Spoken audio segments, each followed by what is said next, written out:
नमस्कार दोस्तों, today news के आज के इस अंक में आपका स्वागत है। आज हम बात करेंगे दिल्ली विधानसभा के आने वाले फरवरी में जो चुनाव है 2025 में, उसके मद्देनज़र तीनों पार्टी कांग्रेस, आम आदमी पार्टी और भाजपा ने पूरा जोर लगा दिया है चुनाव प्रचार पर। इस बीच केजरीवाल की आम आदमी पार्टी ने जिस प्रकार की घोषणा की है कि दिल्ली सरकार संजीवनी योजना लाएगी और महिला सम्मान योजना लाएगी और उसके तहत 2100 रुपये देगी, तो इस पर दिल्ली के स्वास्थ्य और महिला एवं बाल विकास विभाग ने इन योजनाओं का नोटिस जारी करते हुए कहा कि ऐसी कोई योजना फ़िलहाल अस्तित्व में है ही नहीं और यह एक राजनीतिक बयान है, क्योंकि यह एक तरह से पूरी तरह से ये बहुत ही गैरकानूनी है, क्योंकि आप किसी की निजी जानकारी ले रहे हैं। दिल्ली के पूर्व मुख्यमंत्री अरविंद केजरीवाल ने कुछ समय पहले महिला सम्मान योजना और संजीवनी योजना की घोषणा की। महिला सम्मान योजना के तहत महिलाओं को हर महीने 2100 रुपये दिए जाने की बात कही गई है।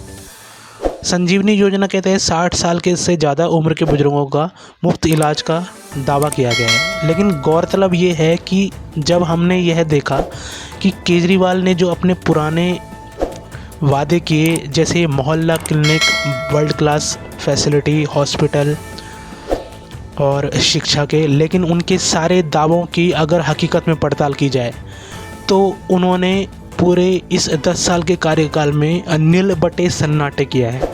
उन्होंने 100 में से अगर कुछ 2-3 स्कूलों को अगर ठीक किया होगा तो वहाँ पर टीचरों की कोई नियुक्ति नहीं है। किसी स्कूल में एक कमरे से 4-5 कमरे बना दिए तो उनके अभी तक उन्होंने कोई भी अपना रिपोर्ट कार्ड ठीक से नहीं दिया। अगर उन पर कोई भी आरोप लगाता है, कोई भी समझदार व्यक्ति अगर उन पर सवाल पूछता है तो उनके पास सिर्फ एक ही जवाब होता है कि ये आप बीजेपी की बात कर रहे हो, आप बीजेपी के एजेंट हो। क्या जनता का कोई अधिकार नहीं जो केजरीवाल से सवाल पूछ सके? हर तरह के वादों से मुकर जाने के बाद, हर तरह के, अभी तो इन्होंने हाल ही में एक इंटरव्यू दिया एक प्रतिष्ठित चैनल में और खुद स्वीकार किया कि यमुना साफ करने का जो उन्होंने वादा किया था वो उन्होंने पूरा नहीं किया। इसको हम आगे आने वाली में पूरा करेंगे। जब उन्होंने ये वादा पूरे 10 साल के अंतराल में पूरा नहीं किया तो फिर आगे उसकी क्या श्योरिटी है? एक्चुअली अगर देखा जाए तो केजरीवाल एक सीरियल लायर है, क्योंकि उन्होंने एक आत्ममुग्ध और एक नार्सिसिस्ट व्यक्ति हैं। क्योंकि दिल्ली के मुख्यमंत्री रहते हुए उन्होंने कितने सारे झूठ, कितने सारे बहुत सारे और वो घोटालों में आरोपित भी हैं। सुप्रीम कोर्ट ने उन्हें उन्हें आरोप से मुक्त नहीं किया है, उनको ज़मानत दी है, क्योंकि वो उनको ज़मानत के हिसाब से दिया है। उन पे अभी फिर दोबारा से केस चलेगा। और दिल्ली के महिला एवं बाल विकास विभाग ने चेतावनी दी है कि इन योजनाओं के नाम पर अगर किसी ने रजिस्ट्रेशन किया और जानकारी मांगी तो वह एक तरह से चीटिंग होगी। नोटिस में यह भी कहा गया है कोई भी निजी व्यक्ति या पार्टी इन योजनाओं के नाम पर अगर कोई भी जानकारी मांग रही है तो ये पूरी तरह से इलीगल है। और इसी तरह से नागरिकों को सावधान किया गया कि वो अपनी निजी जानकारी जैसे bank details, voter ID card, phone number कृपया करके ना शेयर करें। यह जानकारी साइबर क्राइम और बैंकिंग धोखाधड़ी का कारण बन सकती है। योजनाओं की सच्चाई और जनता के सवालों से केजरीवाल भग रहे हैं। जनता के बीच अब यह सवाल उठ रहा है कि अगर ये योजनाएं लागू नहीं है तो क्यों ऐलान किया गया इनका? ये पूरी तरह से राजनीतिक स्टंट है। सरकार का यह कहना है कि अधिसूचना के बाद ही योजनाओं का पोर्टल शुरू होगा। इससे जनता में भ्रम की स्थिति पैदा हो गई है। ऊपर से उन्होंने संजीवनी योजना का भी वादा किया जो बुज़ुर्गों के लिए एक वादा है, लेकिन ये पूरी तरह से भ्रम लगता है, क्योंकि यही इसी प्रकार की योजना उन्होंने पंजाब में भी शुरू की थी, लेकिन अभी तक उन्होंने 1000 रुपये का कहा था। लेकिन उनकी पंजाब की सरकार को 3 साल होने को आए हैं, लेकिन फिर भी उन्होंने अभी तक उस पर कोई काम नहीं किया। जब भी उनसे कोई सवाल पूछो तो हमेशा से वो मुकर जाते हैं और वो सिर्फ एक ही बात कहते हैं कि आपको बीजेपी के एजेंट हो। ये आखिर ये काउंटर अटैक जब आप करेंगे, किसी भी सवाल का जवाब आखिर ये कैसे हो सकता है। 60 साल के बुजुर्गों का इलाज मुफ्त होगा, संजीव योजना के तहत आपने एक घोषणा की थी, लेकिन योजना पर कभी कहीं अभी तक आपने कोई भी नोटिफिकेशन जारी नहीं किया। अब घर घर जाकर रजिस्ट्रेशन प्रक्रिया करने का दावा तो कर रहे हैं, लेकिन यह तो एक शक के घेरे में है, क्योंकि आप इसके ज़रिए किसी भी व्यक्ति की निजी जानकारी ले रहे हैं, जो बिल्कुल बहुत ही गलत है। जनता को सावधान रहने की सलाह दी जाती है।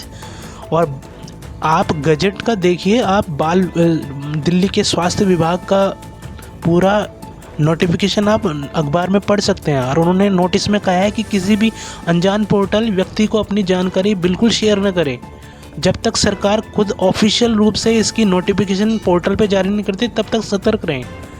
आपको अगर आप इस तरह की जानकारी आप शेयर करेंगे तो आप मुसीबतों को न्योता देंगे। धोखाधड़ी होने के बहुत से आपके पास चांसेस हैं। तो जब तक सरकारी अधिसूचना नहीं आती तब तक आप ऐसे रजिस्ट्रेशन फॉर्म ना भरें। यह एक ज़िम्मेदार नागरिक के कारण हम आपको बता रहे हैं। हमारा किसी भी राजनीतिक पार्टी से कोई भी विरोध नहीं है, हम सिर्फ जनता के सरोकार की बात कर रहे हैं, इसलिए हम आपसे कह रहे हैं। ना हमें किसी पार्टी से सरोकार है, ना हम किसी पार्टी के पक्ष में हैं, ना विपक्ष में हैं। जो जनता की बात करेगा, हम उस पार्टी से हमेशा सवाल करते रहेंगे जनता के लिए वो क्या काम कर रहे हैं, क्योंकि योजनाएं जो हैं वो जनता के लिए होती है। और जब इन्हें इस क्लियर और ट्रांसपेरेंसी के साथ पेश नहीं किया जाएगा तो यह पूरे समाज में भ्रम की स्थिति पैदा करती है और इससे जन आक्रोश भी बढ़ेगा। महिला सम्मान और संजीवनी योजना पर उठे सवालों से आम आदमी पार्टी को जवाब देना चाहिए। गोल मोल बातें करके ऐसे घुमाना नहीं चाहिए। जब तक कोई ऑफिशियल नोटिफिकेशन जारी नहीं होता तो आप प्लीज़ इन योजनाओं को में अपना रजिस्ट्रेशन करने से बचें, क्योंकि निजी जानकारी देना आपके लिए धोखाधड़ी का आप एक तरह से अपने आप का न्योता दे रहे हो। तो ये हमारा आपको अपडेट है। कृपया करके आप इस चीज़ का ध्यान रखिए। और आप राजनीतिक पार्टी, किसी भी राजनीतिक पार्टी को आप वोट देते हैं, वो आपका अपना व्यक्तिगत मत है, आप दीजिए, लेकिन हर चीज़ को टटोल कर देखिए कि किस तरह से कौन कौन सी राजनीतिक पार्टियां अपने वादों पर खरी उतरी है। अगर यह वीडियो आपको महत्वपूर्ण लगता है, जानकारी वाला लगता है, तो कृपया करके इसे लाइक करें, शेयर करें और हमारे टुडे न्यूज़ के यूट्यूब चैनल को ज़रूर सब्सक्राइब कीजिए। आपका सब प्यार हमें आगे बढ़ने को प्रोत्साहित कर रहा है। हम बहुत आभारी हैं और इसी तरह के वीडियो हम लाते रहेंगे। तब तक के लिए बहुत धन्यवाद, नमस्कार। और हमें सोशल मीडिया पे भी, प्लेटफॉर्म पे